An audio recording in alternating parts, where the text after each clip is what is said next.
चलिए आज हम लोग देखेंगे क्लास 9th का हिंदी ए का सेट 1 का देखेंगे। ऑब्जेक्टिव टाइप क्वेश्चन है। टोटल नंबर ऑफ क्वेश्चन 40 है और पूर्णांक भी 40 है। तो देखिए खंड क में है और पठित बोध। तो इसमें लिखा हुआ है हमारे देश में कई प्रकार के त्यौहार मनाए जाते हैं। इनमें कुछ धर्म से जुड़े होते हैं तो कोई नए वर्ष के आगमन से जुड़े होते हैं। तो आपको इस गद्यांश को क्या पूरी तरह से पढ़ लेना है। तो इसका पहला प्रश्न देखिए, कौन से त्यौहार के समय किसान आनंदित होते हैं। तो इसका ऑप्शन सी हो जाएगा, नव वर्ष के आगमन के साथ मनाए जाने वाले त्यौहार। ऑप्शन नंबर सी हो जाएगा इसका राइट ऑप्शन। दूसरा क्वेश्चन है, कौन से त्यौहार हमारे मन में देशभक्ति की भावना जागृत कर देते हैं। तो इसका ऑप्शन बी हो जाएगा, महापुरुषों की याद में मनाए जाने वाले त्यौहार। तीसरा प्रश्न है, सभी त्यौहार का लक्ष्य क्या है। तो इसका ऑप्शन ए है, उनमें निहित अच्छे विचारों को पूरे समाज में फैलाना।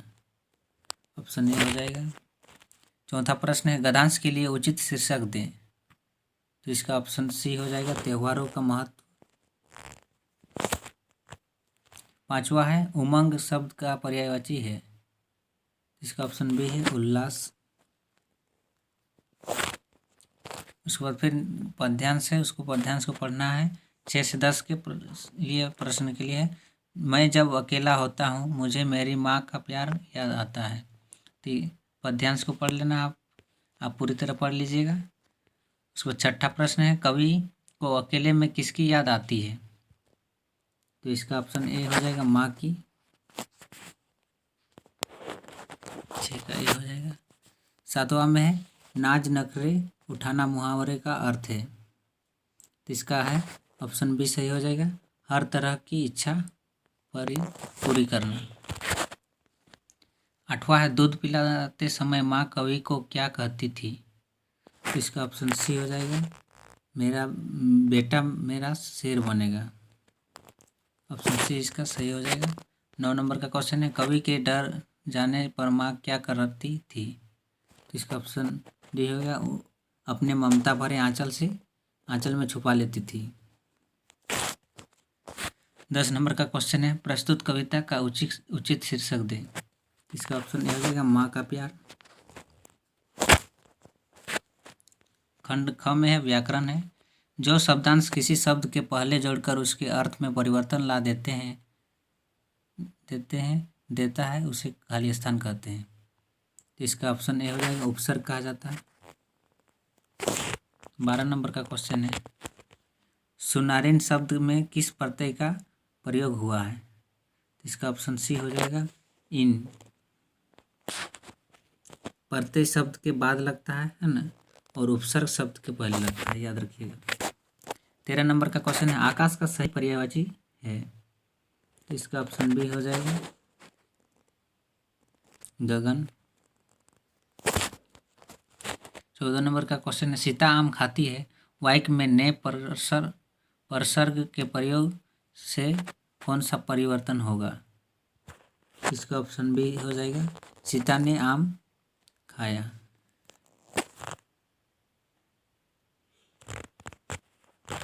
15 नंबर का क्वेश्चन है, 4 लीटर दूध में विशेषण शब्द है। तो इसका ऑप्शन ए सही हो जाएगा, 4 लीटर में 4 लीटर है विशेषण का मतलब होता है विशेषता बताए जिस सब। 16 में है, राम ने समय पर काम पूरा किया, रचना के आधार पर वाक्य भेद बताए। इसका ऑप्शन ए हो जाएगा, सरल वाक्य है।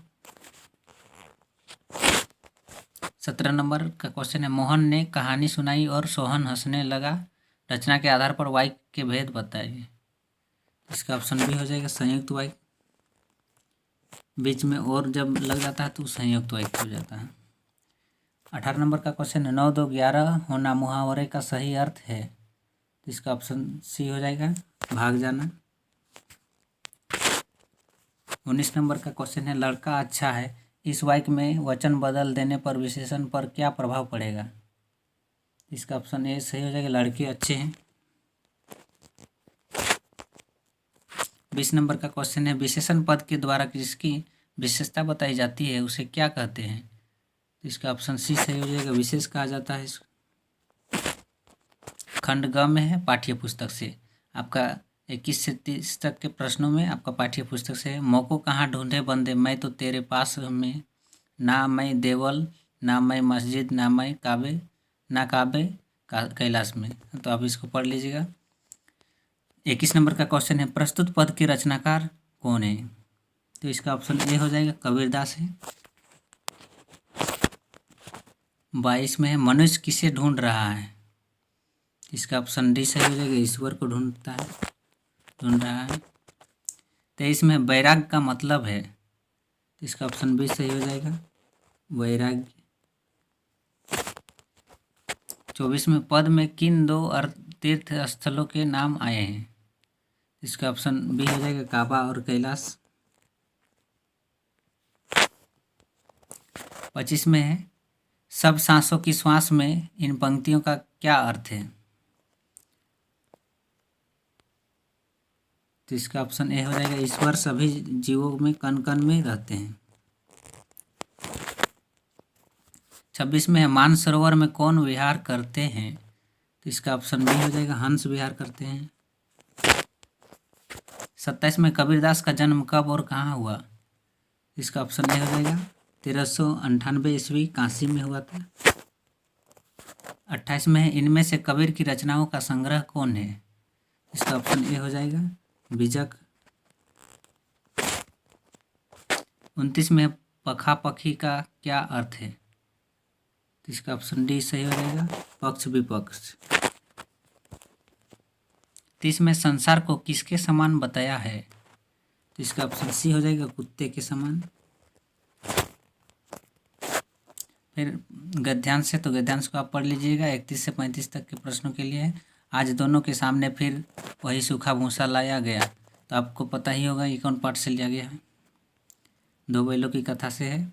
31 का क्वेश्चन देखिए, छोटी सी लड़की रात को दोनों को क्या खिला जाती थी? इसका ऑप्शन ए हो जाएगा, रोटियां खिलाई की जाती थी।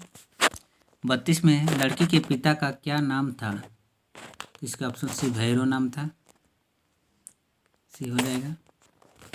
33 में सौतेली माँ उसके साथ कैसा व्यवहार करती थी? इसका ऑप्शन बी हो जाएगा, उसे मारती थी। 34 में दोनों बैलों के साथ कैसा व्यवहार किया जाता था? इसका ऑप्शन ए हो जाएगा, वे दिन भर जोते जाते और डंडे खाते थे। 35 में उपयोग गद्यांश के लेखक कौन है? इसका ऑप्शन ए हो जाएगा, प्रेमचंद है। 36 में है, तिब्बत की औरतें चाय किसमें कूटती थी? इसका ऑप्शन ए हो जाएगा, चौड़ी में। 37 में लेखक गलत रास्ते पर कितने मील चला गया? इसका ऑप्शन ए हो जाएगा, मील, 1.5 मील। 38 में है, शेखर विहार में कंजूर बुद्ध वचन अनुवाद की कितनी हस्तलिखित पोथियाँ थी? इसका ऑप्शन सी हो जाएगा, 103।